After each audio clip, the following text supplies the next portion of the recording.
Malankara orthodox സഭ ചൂരൽമല ഓഖി ദുരന്തത്തിന് സഹായമായി പിരിച്ച കോടികൾ എവിടെ? വിശ്വാസികൾ ചോദിക്കുന്നു. പിരിച്ച പൈസയുടെ കണക്കുകൾ പറഞ്ഞു. അതോ അതും കരടിയും ആമയും ഉൾപ്പെട്ട തിരുത്ത് സംഘം അടിച്ചു മാറ്റിയോ? ചൂരൽമലയിൽ വീടുകൾ നഷ്ടപ്പെട്ടവർക്ക് വീടുകൾ വാഗ്ദാനം ചെയ്തിരുന്നു.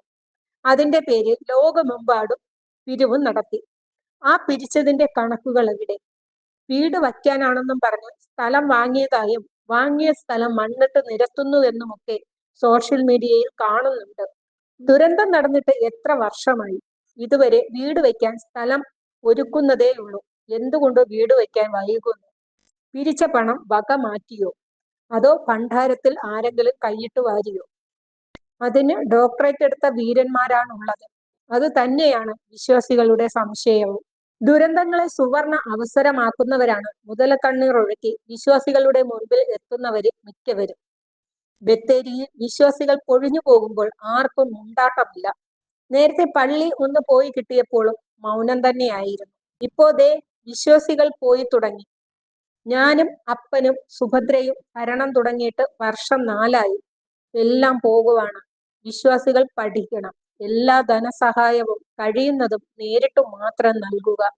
കണക്കില്ലാതെ നന്മ ചെയ്ത് ജീവിക്കുന്നവരെ ഒരിക്കലും സപ്പോർട്ട് ചെയ്യരുത്. ചാരിറ്റി ബ്രോക്കേഴ്സിനെയും നന്മ മരങ്ങളെയും ഒഴിവാക്കുക. അത് സഭയായാലും മെത്രാനായാലും പട്ടക്കാരനായാലും ആരായാലും. നല്ല ട്രാക്ക് റെക്കോർഡ് ഉള്ളവരെ മാത്രം പ്രോത്സാഹിപ്പിക്കുക. നസ്രാണി എന്ന് മാസവരി അല്ലാതെ മറ്റൊരു പിരിവും കൊടുക്കില്ലെന്ന് തീരുമാനിക്കുന്നു, അന്ന് അച്ഛനും മെത്രാനും സഭയും പള്ളിയും നേരെയാകും. അപ്പോ അച്ഛനും മെത്രാനും ആകാനുള്ള തള്ളും കുറയും.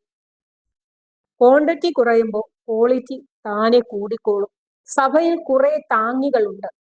ഇവരെയൊക്കെ ചുമന്നുകൊണ്ട് നടക്കാനും പള്ളിയിൽ ആളാവാനും. പിന്നെ കരഞ്ഞിട്ട് എന്ത് കാര്യം?